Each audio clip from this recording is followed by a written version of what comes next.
زوس امیر طلباء گروپ نمبر 1 نا تلاوت لپاره دعوت ورکوم څنګه راشي تلاوت وکړي درود رښتو محمد والي محمد باندې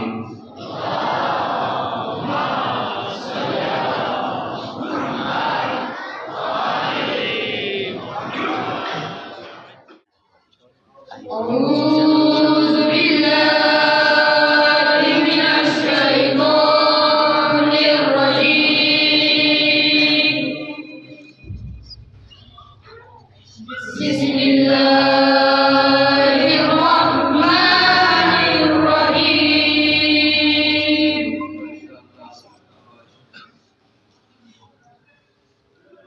أفلا يتدبرون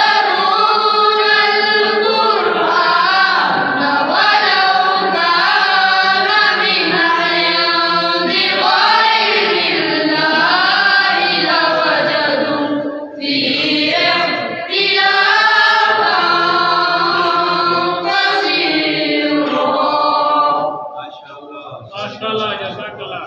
إن هذا القرآن يهدي للتي هي أقوم ويبشر المؤمنين الذين يعملون الصالحات أن لهم أجرا كبيرا جزاك الله.